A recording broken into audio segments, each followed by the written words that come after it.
What's going on, YouTube? Never done a video on my truck, but yeah, I know it's just another truck video, another Ram pickup truck, but just want to talk about it. 2016 Ram 1500 Tradesman, regular cab, 6'4" bed, 4x4. I went with the Tradesman versus all the other ones because I don't like chrome, and I like the fact that all the exterior pieces are black. I debadged it, so there's no Ram 1500 on the door, and the front badge and the rear badge, the Ram logo, I just plasti dipped those. These are the factory steel wheels. I just painted the middles black. Gives it a different look. I didn't have to spend money on new wheels, and if they ever get damaged, they're cheaper than aluminum or any other type of aftermarket wheels, so I get a lot of compliments on it. So that is just a factory Tradesman wheel, like I said, just painted in the center, and the hubcap too. I did those 2 years ago. They've held up through harsh winters, summers, and it works out really well. It's a matte black, just spray paint. I also removed the lower chin spoiler that sits, can't see my hand, that would sit right here. I gained about 4 to 5 inches of ground clearance, and they put it on there for aerodynamics. They say, in all honesty, I ripped it off. I have not seen any difference in my fuel economy, and I think it actually helps the engine run cooler, because instead of the air being diverted underneath the truck, it actually hits the front cross member here and part of the frame, and it goes up into the engine bay and helps keep the temps cooler, because these trucks do come with the active grill shutter, and I hate those things. They do it for fuel economy, but the problem is on these trucks, when they shut when you're on the highway, you don't get enough airflow to the engine, so your temperature actually rises on this truck. I can be cruising down the highway in the summer, and this is not exaggerating here, I'm being honest. I'll keep an eye on my temp, the digital readout. It'll be spiking out at some points at like 232 to 235 degrees. That's insane. The winter time and cooler weather, you know, it runs right around 200, and that's livable, but in the summertime, it's ridiculous. So I really wish vehicles and manufacturers would quit using those active grill shutters, especially on work trucks. When when you're towing something, or you've got something in the bed of your truck or whatever, you got a heavy load, that's even more strain on the engine, and it actually gets hotter. So those are my complaints. I took off that stupid chin spoiler, and I'd like to modify the active grill shutters if I can to make this thing run cooler in the summer. Yeah, like I said, debadged, 6'4" bed, 26-gallon fuel tank. It's got the upgraded tires. They're 55,000 miles on them, and they're going to get replaced here real soon before winter hits. Added my truck box back here. It's a UWS. Got a good deal on that. Guy was getting rid of it. It's a $520 toolbox. I picked it up for 150 bucks. All I had to do was replace the seals underneath the lids, pop some new locks on, and then I added some hasps with some heavy-duty master locks, you know, for added security. Added these also these D-rings, you know, because I can still access the ones underneath it, but you know, if I got a gas can back here or whatever, you know, I can still strap it down so it's not sliding all over the place. Factory spray and bed liner. This truck gets used a lot. You can tell I got a dent over there. There's a couple up front, but you know, it's held up really well. Nice and durable. Like it. Like I said, I'm not going to walk around the back, show off my license plate, but tow package, you know, got the receiver there with a 4-pin and a 7-pin connector, blacked out rear badge, and this does have the power group on it, which means it's got power door locks, power windows, power mirrors, and heated mirrors. But the tailgate is also controlled electronically, so if I had a tonneau cover on here or a cap or whatever, that tailgate locks up, so no one's getting in it. someone could get in it if they really want to, but it helps. Alright, so the interior. Vinyl floor. Love it. If you're like me and you hate cleaning carpet, go with a vinyl floor. All the Tradesmans come with it. You can upgrade to a carpet if you want, but I like the vinyl floor. Nothing more than water and a sponge and an old dingy towel if you've got one, and it cleans up really fast. It's a little dirty right now, but it's really stupid easy to clean. The dealership I got this from actually upgraded the seats. So the Tradesmans come with vinyl seats. Sorry, I'm getting over a cold. I don't know if I mentioned that, but they come with vinyl seats. The dealership upgraded to cloth, which I like, and I don't like at the same time. I like them because they're comfortable. I mean, these Ram trucks are really comfortable. They design these for working people. So when, you know, at the end of the day, when you're tired, whatever, you want to jump into something comfortable, not get your ass kicked. You know, these seats are very, very comfortable. I'll give them that. And even in a regular cab, you know, I'm almost 6 foot tall, and I can kick the seat back and recline it a little bit, and it's comfortable. So if I want to shut my eyes for a few, they're good.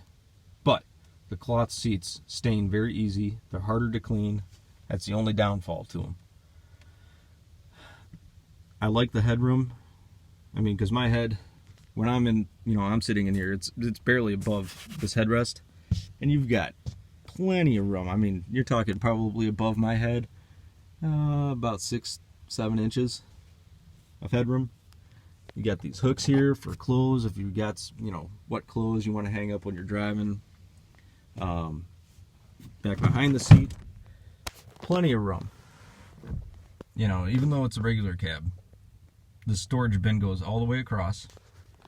It's about a foot in depth this way and about 6 inches this way.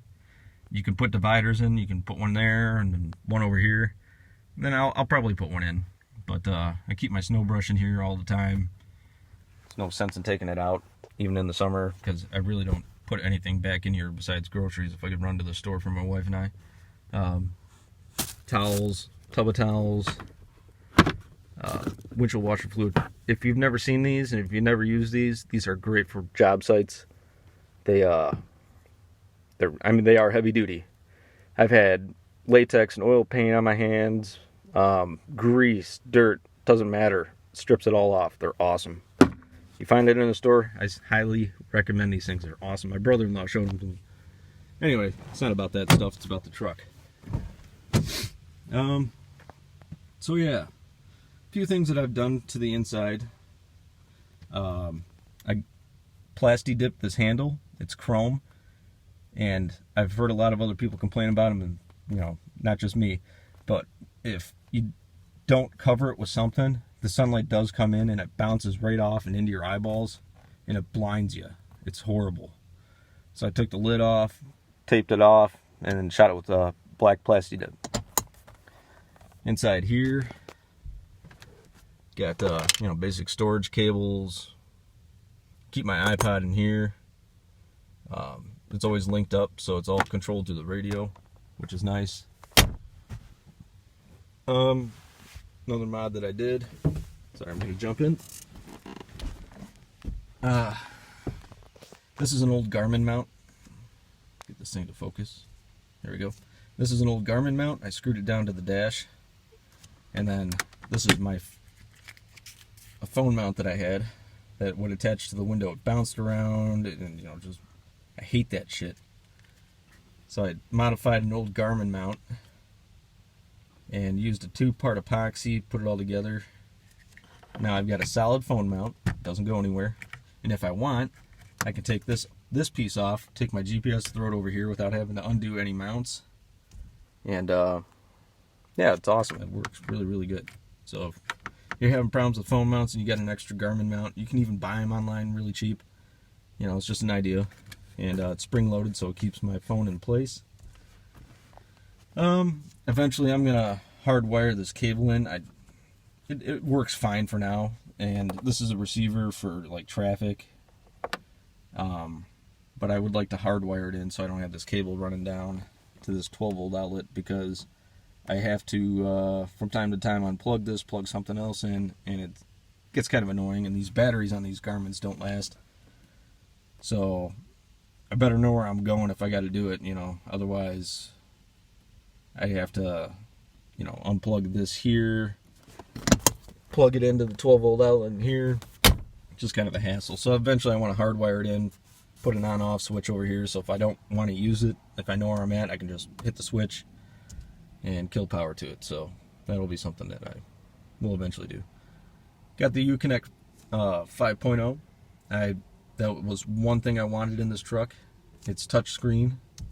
The thing that I don't have on this vehicle, which I can still add in, is the rear view camera, because the back ends of these trucks are kind of tall, so it's really kind of difficult to judge where my back end is when I'm backing up. I know my driveway, I have no problem with that, but if I pull into a parking spot or whatever, or if I'm hooking up a trailer, it'd be nice to have the camera back there to see exactly where my hitch is at, or my bumper. So eventually I'm going to add that in too. I'm not planning on getting rid of this truck. My wife, she likes to swap out vehicles every like 2-3 years. Me, I don't really care. I'll drive this thing till it dies. Not really worried about looks or whatever. I bought this truck to do a purpose, do a job, and that's what it does. So, yeah, just add the camera in, and it's already set up for it, so don't have to worry about it. Just plug and play pretty much. Yeah, I mean, the quality and the materials that they use in these trucks, it's really good. Even for a tradesman, this is the lowest model of them all, obviously.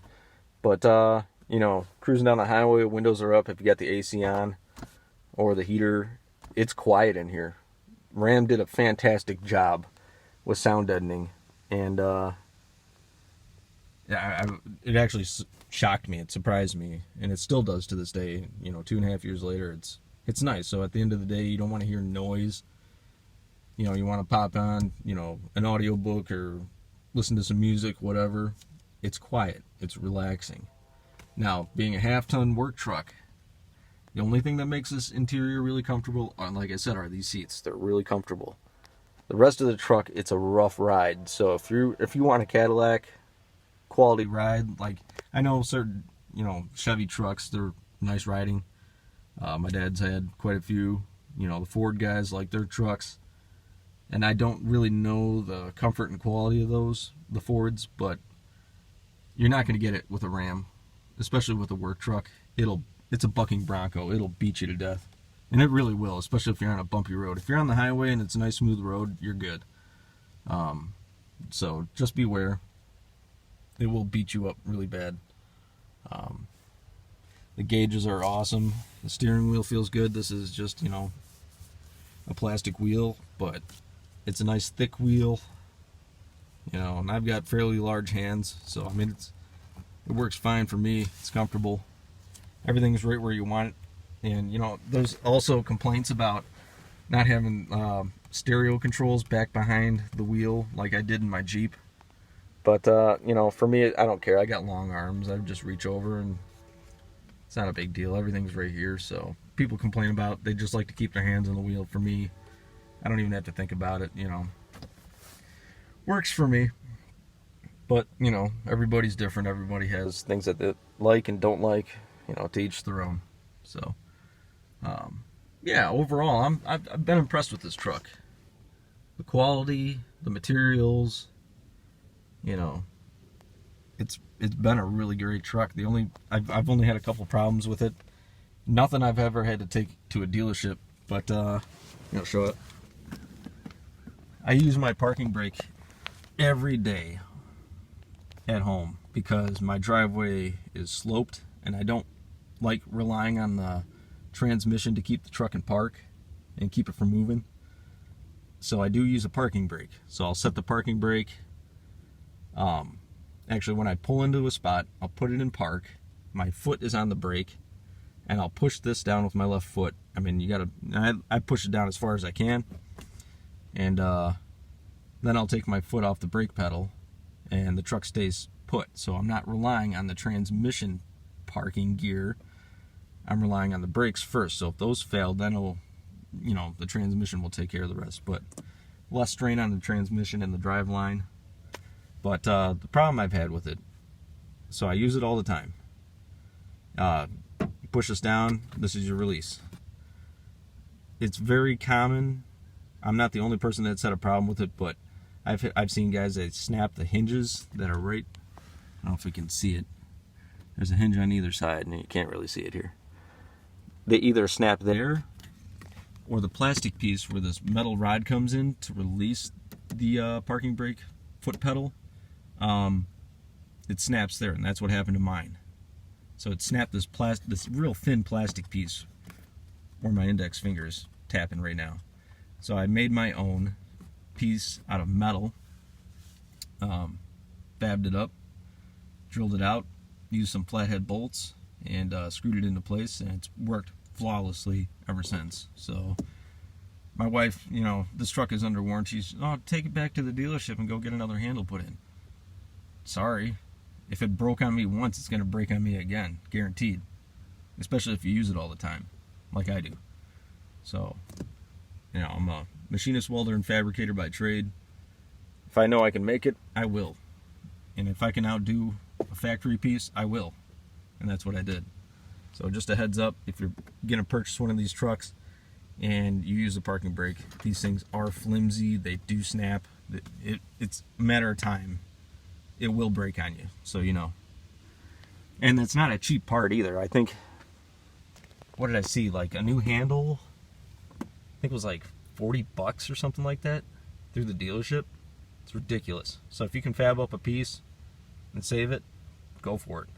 Now if the hinges snap, you're screwed. You have to get another handle. But that piece that snapped on me, I made my own. So yeah, this is just my thoughts and views on this truck. It's comfortable because of the seats. It's a rough ride. It does what I need it to. Yeah. I couldn't beat it for the price. It was way cheaper than Ford, way cheaper than Chevy, or any GM. And do my own few little mods to it, the things that I like everyone else would do. It's worked awesome for me. Just a few things that I want to change and add into this truck eventually. But yeah, these are just my thoughts, my insights, things I've done to it, and the problems I've had with it. So if you're interested in buying one, now you might have a little bit more of an idea of what you're getting yourself into. Also, the one thing I didn't mention, I do not have the Hemi in this. Being that it's a regular cab with a 6'4" bed, it's a work truck. I could have gotten a Hemi, but I went with a V6 instead. It's over 300 horsepower and just shy of 300 pound-feet of torque. 8-speed auto, and it tows and hauls no problem. I have had zero issues with this thing being sluggish. It's a great engine, and it actually saved me $1,000 off the sticker price because at the time I bought it, there was an incentive going on through the government. So if you bought the V6 versus the V8, you get $1,000 off the price of the truck. So I saved myself over 10 grand buying this truck brand new. 2.5 years later, like I said, 55,300 and some odd miles. And yeah, I'm really, other than the things I've complained about, it's been a fantastic truck. But like I said, if you're looking for a Cadillac smooth ride, this is not the truck for you. I'm not too sure about like the upgraded 1500s with the air suspension and all that stuff, but if you're looking for a basic work truck and you want something smooth, this is probably not going to do it for you. So you might want to have to think about looking elsewhere, but I couldn't beat it for the price. It's done me very well for what I do with it. So yeah, I'm not going to tell you to like it, dislike it, subscribe, whatever. That's all up to you. I don't really care. I'm just making a video for myself and just to share my truck that I love with all the rest of you guys. Alright, thanks for watching. Have a good day.